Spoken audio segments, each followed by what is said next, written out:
everything else Tyson was able to roll with. Big Francis only had to hit him one time. Like, that's a compelling story, in my opinion. Mike Tyson weighed in on the potential matchup between Jake Paul and Francis Ngannou, admitting that while it might not be the most balanced or logical fight, it would undoubtedly attract massive attention and generate huge revenue. Tyson pointed out that the curiosity surrounding who would win makes it an exciting spectacle. He believes the unpredictable nature of the fight would draw fans from both the boxing and MMA worlds, amplifying its appeal even further. You're such a big MMA fan. You know, I've been to UFC fights and I see you sitting octagon side.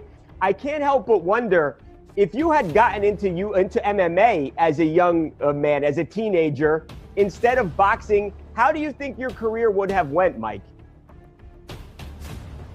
Hey, I had no idea, but I'm really enthused about the MMA, you know, because not thinking, I had no idea that Raphael, who's from a background of MMA, would know so much about boxing. I had no idea, you know, only thing I know about great boxing is the great Ed Joffa, who was a legendary boxer who happened to be Brazilian, but never knowing, if not being conscious that he would know that much about boxing. Do you think you could have learned all the wrestling moves and the takedown defense and could have been a champion in something like the UFC? I could have done all that stuff. But once someone stepped on my foot, I would have tapped out. My feet are my weak spot.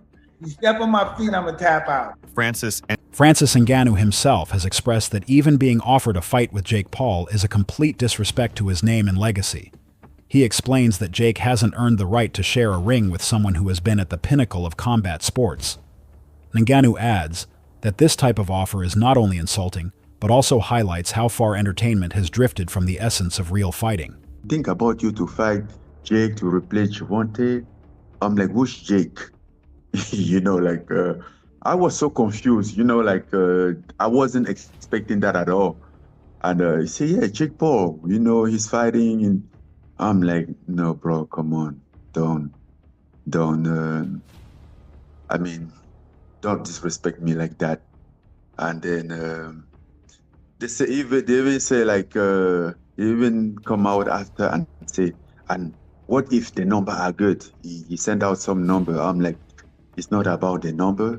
If it was about the number, we could have started talk. I would have tell you, I'm not just interested. He make no sense for me. It's not my what I'm looking at right now. Chael Sonnen reacted to the possibility of Jake Paul facing Francis Ngannou with both amusement and curiosity.